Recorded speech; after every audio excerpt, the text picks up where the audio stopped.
Welcome to Novel Update. Ibu, kamu bawa Kenan ke rumah sakit dulu, biar aku yang urus masalah ini. Ariana membuat keputusan setelah berpikir beberapa saat.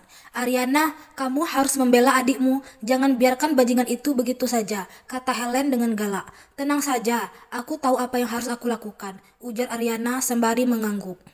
Kemudian, dia memerintahkan dua orang satpam untuk mengantar Helen dan Kenan ke rumah sakit. Julie, apa pendapatmu tentang ini? Tanya Ariana sambil menggosok pelipisnya. Dia merasa agak pusing. Bu Ariana, masalah ini sudah sangat jelas. Luther yang memukul adikmu. Selain itu, para satpam juga melihatnya tadi. Mereka tidak mungkin berbohong, jawab Julie. Tapi, ibuku itu... Ariana hendak mengatakan sesuatu. Dia tahu betul bagaimana karakter ibu dan adiknya yang tidak masuk akal itu. Bagaimanapun, Luther sudah salah karena memukul orang. Kalaupun ada kesalahpahaman, mereka bisa membahasnya dengan kepala dingin. Apalagi, Kenan adalah adik Bu Ariana. Dia sama sekali tidak memikirkan perasaanmu.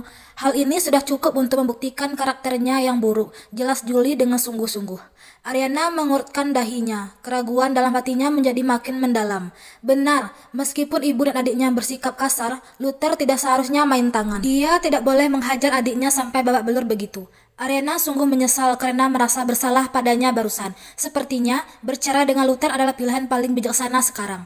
Bu Ariana, masalah ini tidak boleh dibiarkan begitu saja. Harus diusut sampai tuntas. Luther harus menanggung konsekuensi karena berani memukul orang, kata Julie dengan dingin. Ariana sudah sangat kesal sejak tadi. Begitu mendengar ucapan ini, amarah pun seketika berkecamuk di hatinya. Dia segera mengeluarkan ponselnya untuk menghubungi Luther. Saat ini, Luther yang berada di dalam bontlai berwarna silver melihat nama penelepon di ponselnya. Dia tak kuasa mengernyit.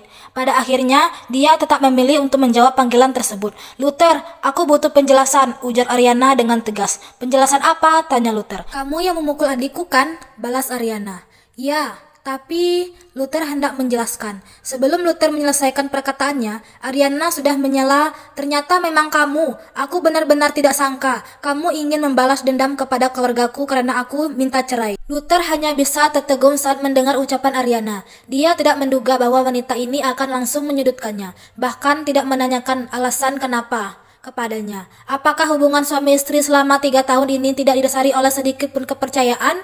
Orang asing sekalipun tidak akan seperti ini. Ariana, apa aku begitu menyedihkan di matamu? Kamu hanya tahu aku memukul adikmu, tapi nggak pernah memikirkan alasannya, timpal Luther dengan murung.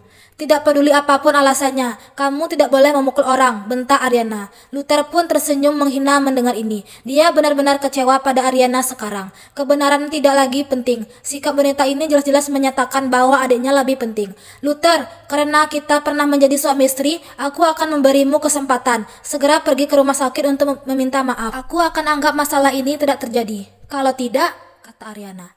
Gimana kalau aku menolak? Kamu mau lapor polisi atau menyuruh orang menyerangku? Timpa Luther dengan nada menyindir. Luther, kamu benar-benar ingin menghancurkan hubungan baik kita, bentak Ariana. Heh, memangnya di antara kita masih punya hubungan baik? Lagi pula, aku yang memukul Kenan. Bu Ariana, silahkan kalau kamu ingin membalas dendam kepadaku, sahut Luther. Ariana masih hendak memaki, tetapi Luther sudah mengakhiri panggilannya. Dia pun kesal hingga hampir membanting ponselnya. Ariana bisa mencapai posisi sekarang karena selalu mengatur emosinya dengan baik. Namun, dia benar-benar murka sekarang. Bu Ariana, Luther ini memang tak tahu terima kasih. Apa kita perlu mencari orang untuk memberinya pelajaran? Tanya Julie. Tidak perlu. Anggap aja aku tidak berutang budi padanya lagi, jawab Ariana setelah menarik napas dalam-dalam dan mengendalikan amarahnya. Tapi... Julie masih ingin berbicara, tetapi Ariana mengangkat tangan untuk menghentikan. Dia berkata, jangan dibahas lagi. Sekarang, yang paling penting adalah pesta amal keluarga Konata. Pesta amal? Apa ini berhubungan dengan kematian? Tanya Julie. Ya, aku baru dapat kabar. Keluarga Konata memasukkan grup pesona ke daftar kandidat. Asalkan menampilkan yang terbaik, kita mungkin akan menjadi mitra baru mereka. Jelas Ariana. Bagus sekali, aku akan segera buat persiapan, seru Julie. Setelah mengakhiri panggilan, Luther yang menaiki mobil Bianca akhirnya tiba di rumah sakit Hone. Sesudah turun dari mobil, keduanya berjalan dengan cepat dan akhirnya tiba di bangsal VIP. Saat ini, seorang pria tua berubah dan bertubuh kurus sedang berbaring di ranjang pasien. Wajahnya yang tua tampak pucat dan lesu. Bibirnya agak ungu, bahkan nafasnya lemah. Dia seperti akan mati kapan saja. Di sekitarnya berdiri beberapa dokter terkenal. Dari raut wajah mereka yang serius, bisa dilihat bahwa kondisi pasien ini sangat buruk. Kak, kamu akhirnya pulang. Para dokter di sini enggak berguna. Mereka enggak bisa apa-apa, teriak seorang gadis cantik berkuncir kuda seraya menghampirinya. Dia adalah nona kedua keluarga Konata yang bernama Belinda. Bu Bianca, kami sudah berusaha semaksimal mungkin. Bilas lambung, dialisis, berfusi, dan memberi begitu banyak obat. Kami sudah melakukan semua yang kami bisa, tapi masih tidak bisa mengobati akar penyakitnya, kata seorang dokter dengan tidak berdaya. Kalau kalian tidak bisa, biarkan Tuan Luther yang mengobatinya, sahut Bianca dengan tidak acuh. Tuan Luther, semua orang ketika termengu mendengarnya. Kemudian mereka menatap Luther yang berdiri di samping dengan ekspresi aneh. Pria di hadapan mereka ini terlalu muda. Dia tidak terlihat seperti seorang dokter profesional yang hebat. Kak, kamu nggak bercanda. Ini Tuan Luther, usianya sepertinya hampir sama denganku. Apa dia sanggup? Tanya Belinda dengan heran. Jangan menilai seorang dari penampilannya. Pak Eril yang memperkenalkannya. Aku yakin dia cukup hebat, balas Bianca. Sejujurnya Bianca juga kurang yakin. Namun dia merasa Luther pasti memiliki kemampuan karena bisa direkomendasikan oleh Eril. Apa mungkin Pak Eril ditipu? Belinda tetap merasa curiga. Kemudian dia bertanya, "Hei, apa kamu benar-benar bisa ilmu medis?" "Ya, sedikit," jawab Eril. "Sedikit?" Belinda mencebik, lalu berkata dengan nada menghina. "Semua dokter yang bisa memasuki bangsal ini adalah profesor terkenal dan jiloam. Mereka saja nggak berdaya, tapi kamu masih berani turun tangan." "Belinda, jangan kurang ajar begini," tegur Bianca. "Kak, sepertinya dia nggak bisa dipercaya. Aku khawatir gimana kalau kakek mati karenanya," tanya Belinda. "Omong kosong apa yang kamu katakan," tegur Bianca seraya mengernyit.